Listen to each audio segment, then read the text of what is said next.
Let's talk tourism. Steve Aronson, founder of coffee company Cafe Britt, not only Costa Rica's best known coffee, perhaps Costa Rica's best known global brand. Is that exaggerating? I hope not. Although now retired, Steve is still involved with multiple nonprofit efforts, conservation, performing arts, education, national parks.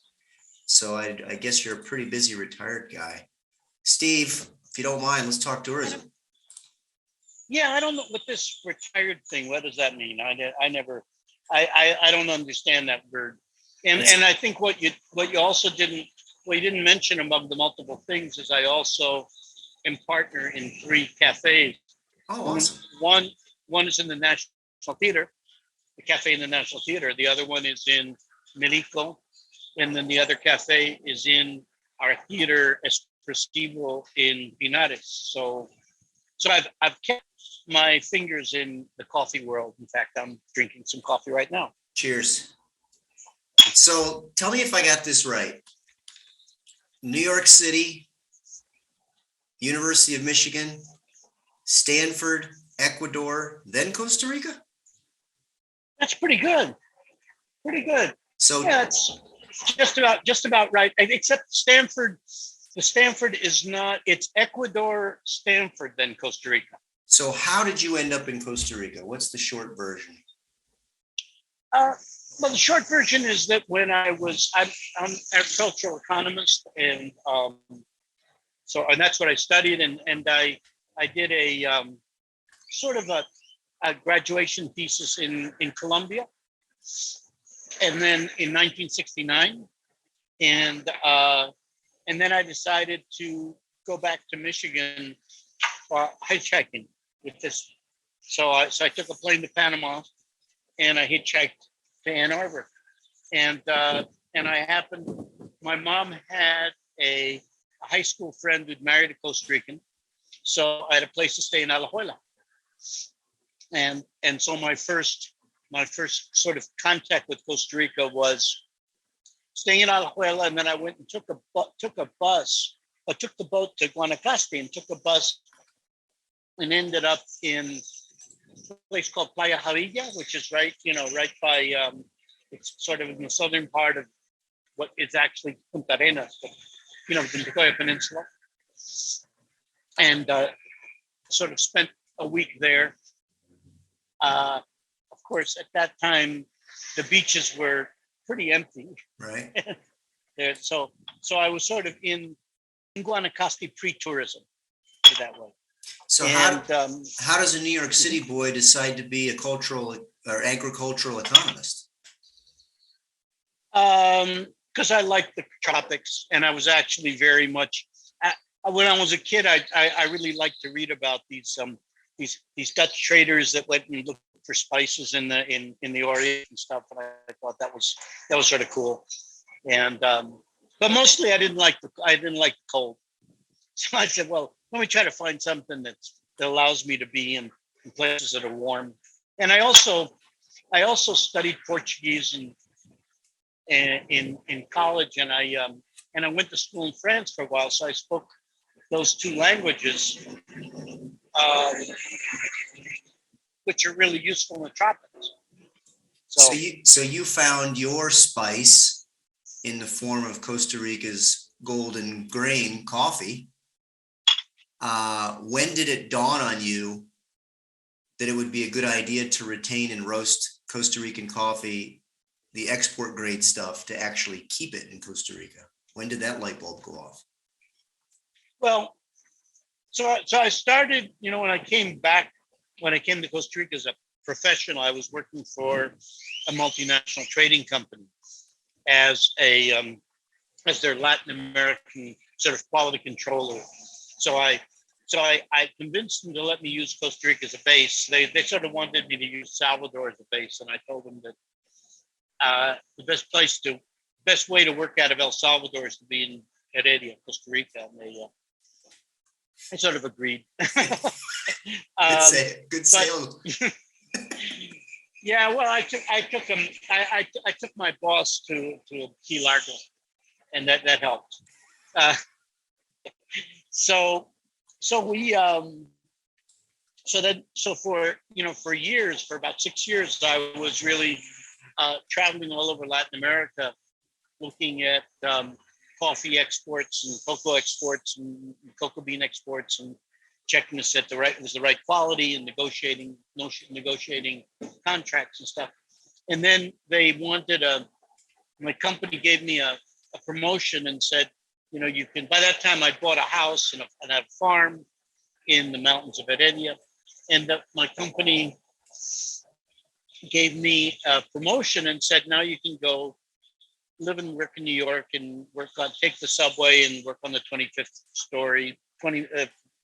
floor of a building on Wall and Water Street, and maybe live in the suburbs and be like a normal person at 2 weeks of vacation. And so I said, well, I don't think you can give me the lifestyle I have in Costa Rica. So I stayed and started with a couple of other people, my own company, which was a coffee exporter. But since at that time, we're talking about the 80s, I was no longer worked for a multinational company. I didn't have the type of financing. So I started to really specialize in these weird coffee companies that were popping up. One was called Starbucks, another one was called Pete's, another one was called Seattle's Best Coffee. And they were all sort of young guys that my age, let's say, who were starting to redefine what coffee was. Because, when you're working with a multinational, you're working with big quantities, and and they goes into the can, right? Like National House. So I got specialized in being a supplier to those types of businesses. And it occurred to me that it was pretty strange that Costa Rica at that time only was selling locally the coffee that was non-exportable. And that was the format during 60s, 70s, 80s in Costa Rica. That they actually forced the growers to give up sell 9% of their crop to the local market, but the price level was 1/4 of the export price. Right. So the 9% was the stuff that couldn't be exported. So but as we were growing as a supplier of gourmet coffee, these types of buyers were buyers who would come down here, and they'd want to go out into the countryside. They'd want to see the coffee farms. They'd stay in hotels, and they couldn't get a good cup of coffee. And so that's really how we started. We just bought a roaster and started roasting export coffee and selling it to the 3 or 4 hotels that existed at that time, Cariari and Asu and so on. And from a layman's perspective, what is it that makes Costa Rican coffee so darn good? Well, first of all, I guess you can say that we have pretty much the ideal climate that's friendly to coffee. You want to have sort of pretty reliable rains, and you want to have a time when it doesn't rain, because you're going to end up and that'll allow the coffee to have some strain and mature properly, and so that means you get more sugars in it, things like in the bean itself, and then there is another point, which is really a tradition here, is that everything that's post-harvest is really best practices. That there are very few places in the world, and we have this. When I worked in this multinational, we said, you could process all the coffee in Latin America with Costa Ricans. In fact, I'll give you a good example. All of the machinery in Hawaii, in Kona, was built by Costa Ricans, and they trained the people in the milling. So, that's a really important part. Once you've harvested the coffee and you have the coffee cherry, turning the coffee cherry into a bean is sort of like turning grapes into wine. Mm-hmm. And Costa Rica has an extremely good tradition in that, and it goes from father to son, and so on and so forth. So I think you got climate, and you have also that sort of ability. Tradition. And then and the weird part was, as I was starting to tell you, the weird part was that Costa Ricans were bragging about that they had the best coffee in the world, but you couldn't drink it here. So that was sort of a. and so I thought, well, that was like an opening. And that's pretty much the rule, not the exception in Latin America, right? I mean, even recently, it was pretty hard to get a decent cup of coffee in Colombia or Guatemala. Is there a Latin country that was drinking the good stuff locally? Venezuela, until prior Yeah. prior to now, Venezuela used to be the best cup of coffee in Latin America. Venezuela, they hardly exported. Mm-hmm. They grew their best stuff for local consumption. Colombia actually imports crap from other countries. But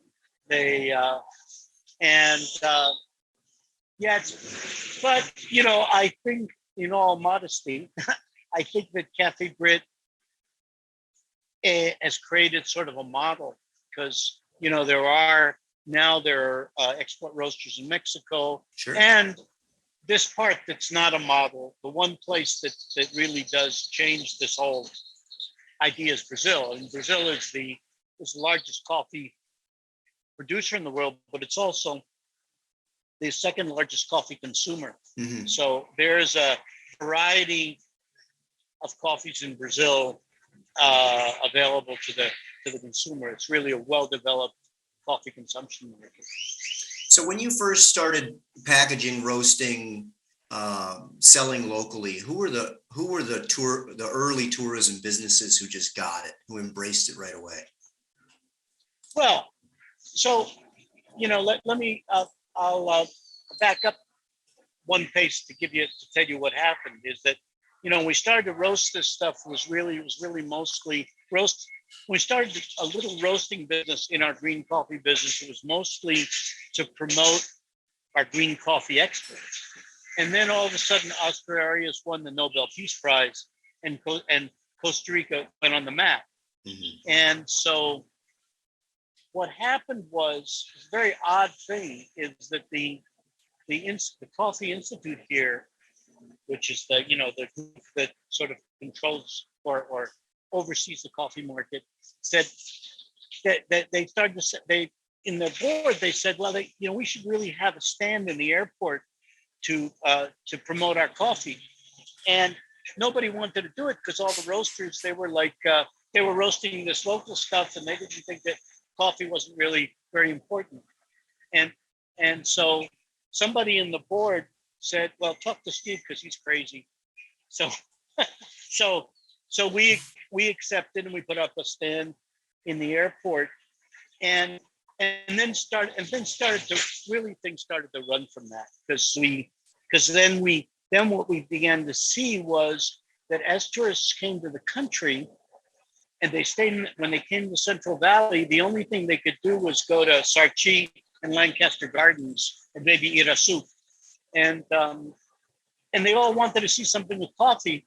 So Swiss Travel and TAM, who were the big operators at that time, would take people to our factory, and we were busy. I was the guy who spoke English, so I had to come be a tour guide, and I wanted to do other things. So we said, well, let's create something that is available for tourists. And we then took a warehouse and turned it into a theater, and created the coffee tour. And then in the first 10 years, we started in 1991, and between 1991 and 2001, 1 million people saw it. So it became, now there are 15 coffee tours, and the world's changed. But at that time, this was like the place to go if you're in the Central Valley. Well, it's funny how all the dots connect, right? I mean, you obviously have a passion for performing arts. So it's interesting how, the Cafe Britt tour was such a little performance piece, a little bit of theater. Where did this interest in the theater come from? Oh, it's just, I mean, I always dreamed of being an actor when I was young, but I was really bad. so, so, so I just sort of, and this was the next best thing to it. Because when we did the theater piece, it was a real theater piece. And we did it with, the guy who put it together was a fellow named Dionisio Echeverria, was the sub-director of the National Theater. But, also you got to remember at that time, these are the late 80s, early 90s. Costa Rica had a lot of very good artists, actors, musicians, and so on that were refugees from Chile and from Argentina, as a result of all of the stuff that had taken place there. So there was a lot of support to do things that were quite professional. Mm-hmm. So we actually ended up, getting the best actors in the country to do this, and it was a full-fledged play with a script, and that really gave birth to what became Teatro Expresivo afterwards. But what I do think is the thing about tourism is that one of the things that happened there is that we were at the beginnings of the whole idea of sort of cultural tourism. We called it agroecotourism, because people, when they were coming to the Central Valley, remember national parks were just starting. People were starting to be interested in going into the rainforest, and they were interested in the crops that were going on, and so on, and what people's lives were. It was a lot. It wasn't only sun, sand, and beaches, and there wasn't the culinary diversity that you have now. So that was really a way of putting Costa Rica.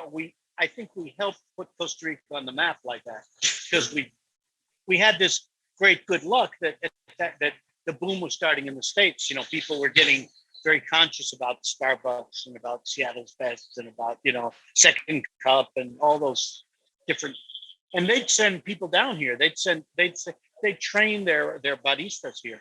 They'd come to the coffee tour, and you said all these guys that you have groups of people that would come see the coffee tour. They'd go back and work in coffee shops in the States and say, we were just in Costa Rica.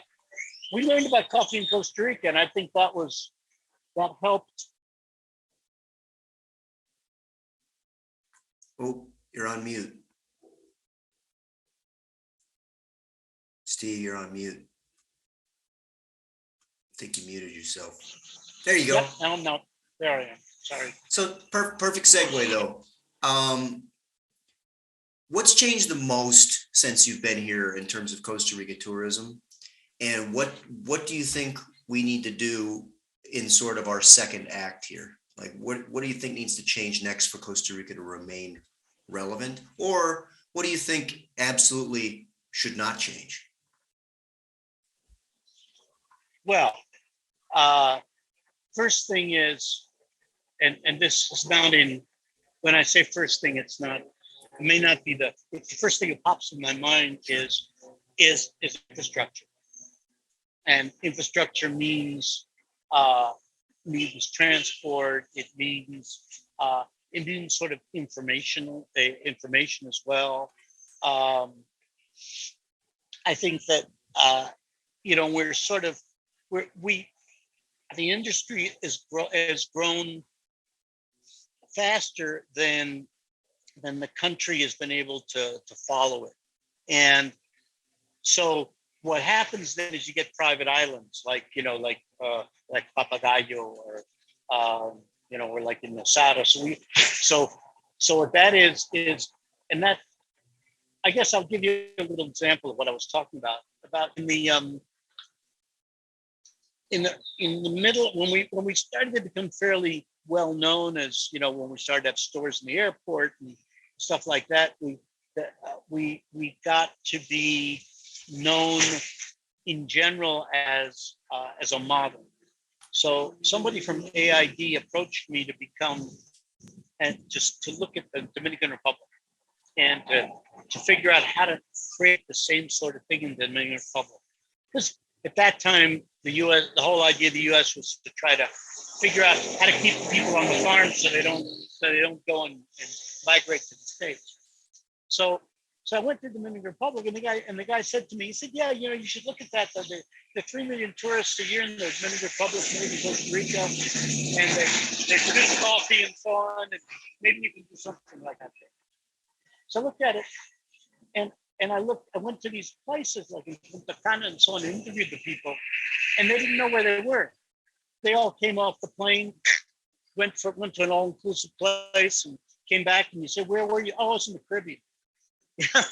And so if we start, there's always that pull to create the Costa Brava or to create, Punta Cana or to create Barcelos, and that is not what Costa Rican tourism is about. That's not our distinctive. What makes us different than, because there are lots of places that have sun, sand, and beaches. It really has to do with the whole experience of being in the country. So I think that's the area that we have to really emphasize a lot more. Those things that make Costa Rica different. You notice that there's been sort of an abandonment of the national park system, where if I was running ICT, that would be the first thing I'd say is that take the national park, the visitor experience, take it away from Sinatra, and make it and make the visitor experience and the relationship to visitors in the national park as what it should be, as a tourist attraction. Right. And think about making better trails, and think about and think about how people can buy their entry to national park in advance, just like they buy their hotel reservations in advance. But in general, I think that things that give people the experience of the country are the things that are going to allow us to go to the next step.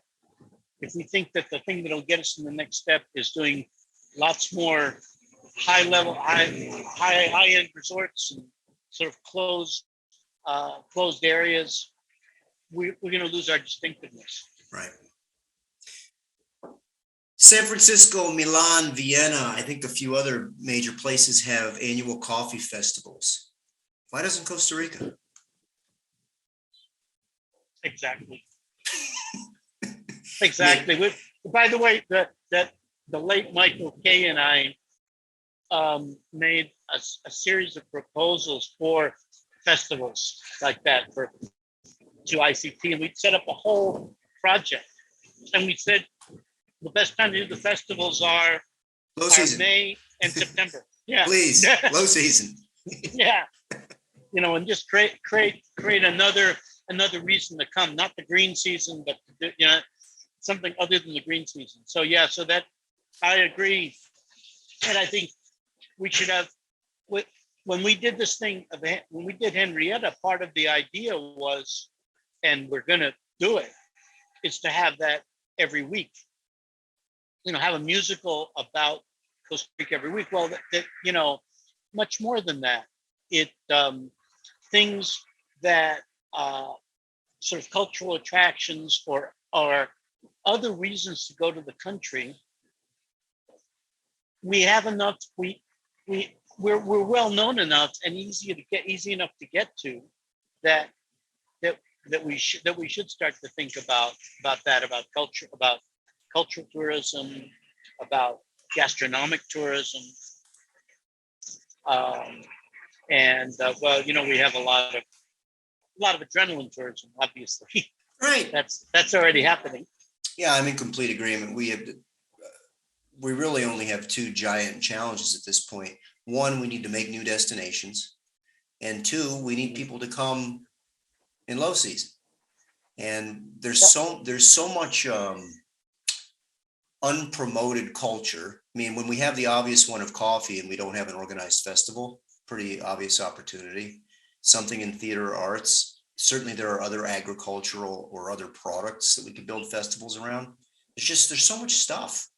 But we'll see. Well, we could build actually what we could do is talk about agricultural products. You don't just make a coffee festival, you make a festival of products that that are only produced here, or that the people from the north don't see normally, and it could be something simple as papaya. Would also be tacacos. I mean, Yeah, we have exotic fruits, we have exotic woods. I mean, there's a lot of incredible stuff here that still is, it's not that well known compared to coffee.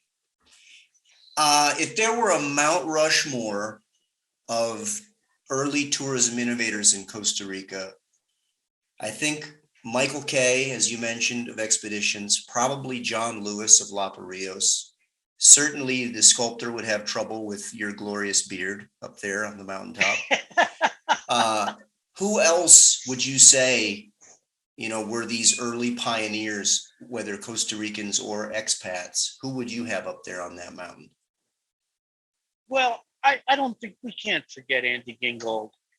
I mean, Andy, he disappeared quite early, but he was really, when he did Obladid Oblada, that was something that, and think about Calypso tours about Dave, Yeah. I mean, what I'm thinking about when I think about pioneers is thinking about people who created something out of nothing, right? Who would have thought to go to Punta Arenas and get on a boat, or who would have thought of riding a horse, riding horseback in Ciudad Colón, or Michael, who used to tell the story about how he went to visit the Rojases in Atiro and said, I want to go on the Rio de Rentazon. And they said, what? What is that? So a lot of these things that happen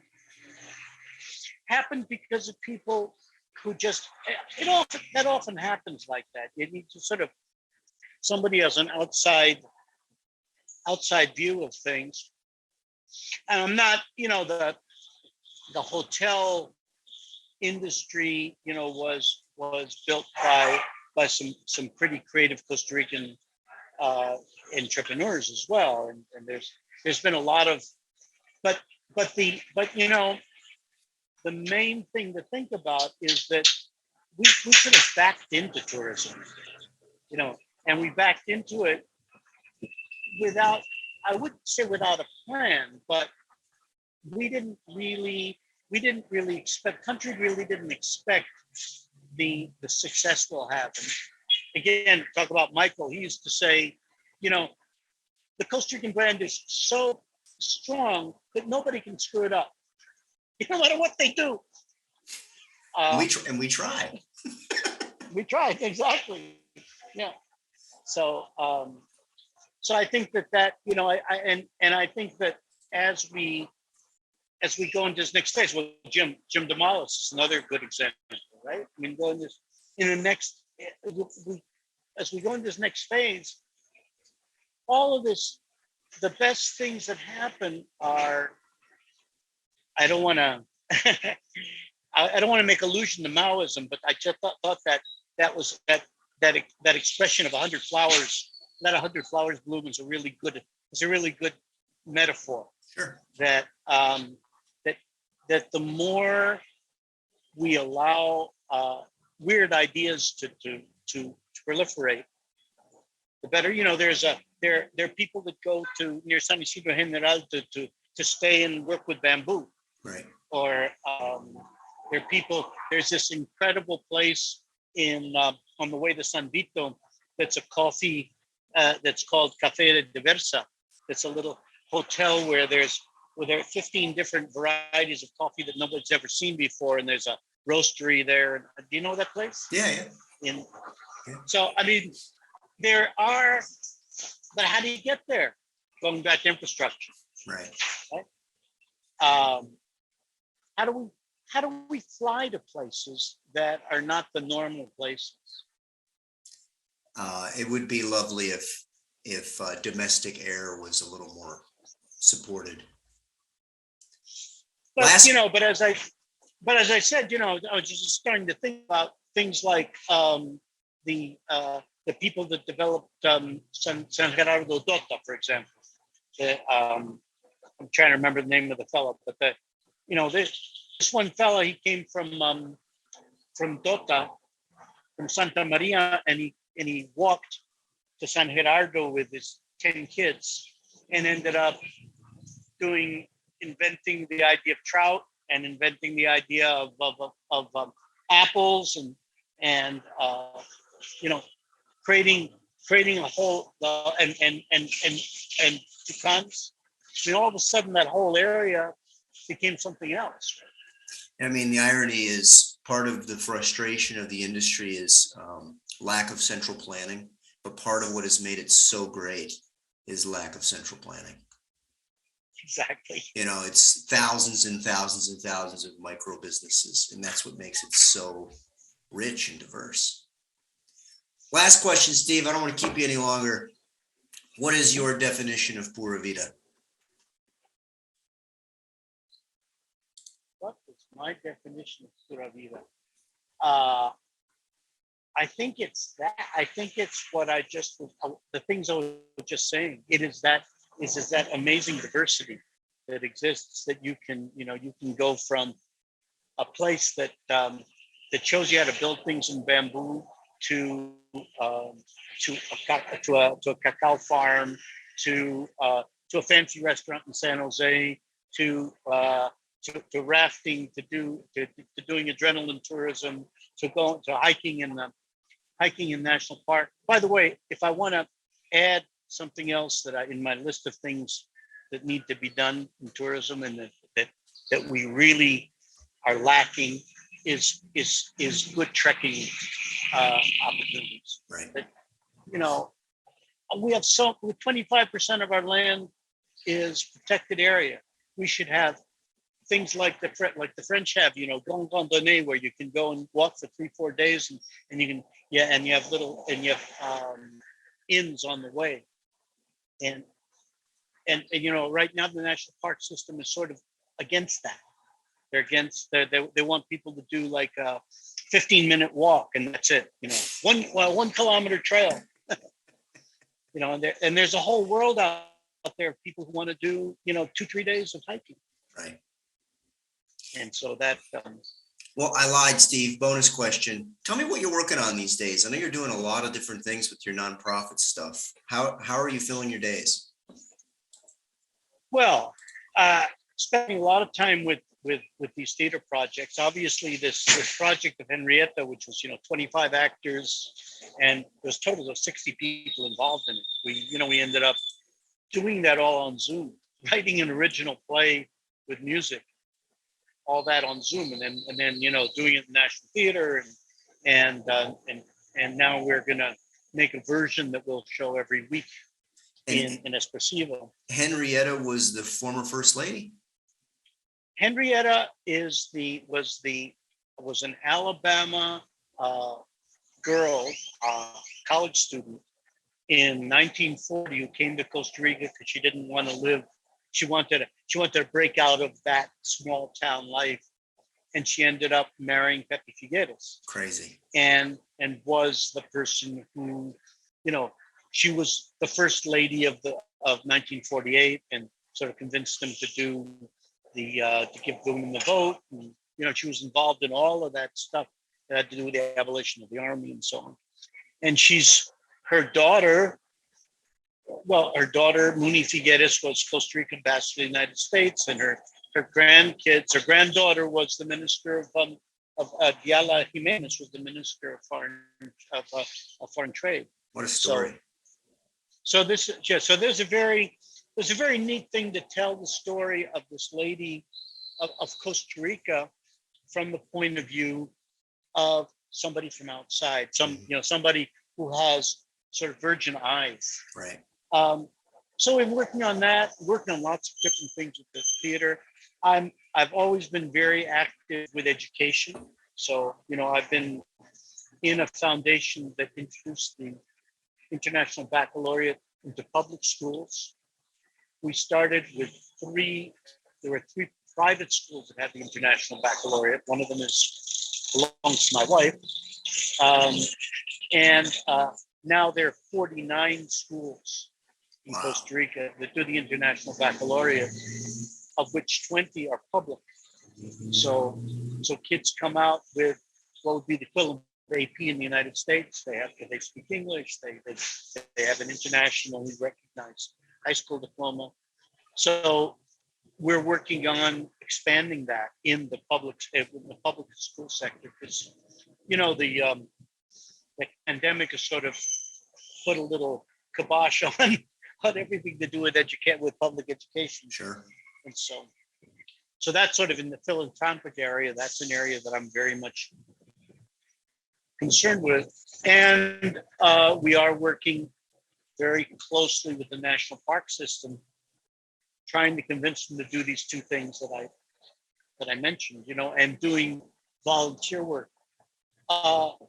One thing that we're actually specific project that we're going to do, which is very cool, I think, is redoing the Punta Catedral Trail in Manuel Antonio, which is one of the most, and we're going to redo it with wood that's made out of plastic, which is made out of the bottle caps of all of these plastic bottles that you use for water. So you see these places that collect bottle caps all over the country, and that's us. I just thought it'd be so neat if Costa Rica did a sustainable construction festival. There's so much weird, there's so much weird, innovative stuff that goes on here in terms of sustainability that I could see a week-long festival of just best practices and cutting edge stuff. Let's think about that. Now that idea of festivals and our little group that we were talking about, talking about tourism. Let's think about what festivals we can do in May and September. Yeah, I think you could make a list of a dozen things in 15 minutes. It's just a matter of a little bit of organization and then promotion. But yeah, well, listen, thank you so much for your time. You're one of my tourism heroes, so I always love talking to you. And let's talk again soon. Great. Okay, and I'll invite you over here. We can have a cup of coffee. Yeah, man, it's 5 blocks away. 5 minutes away. See you, Steve. Let's talk tourism.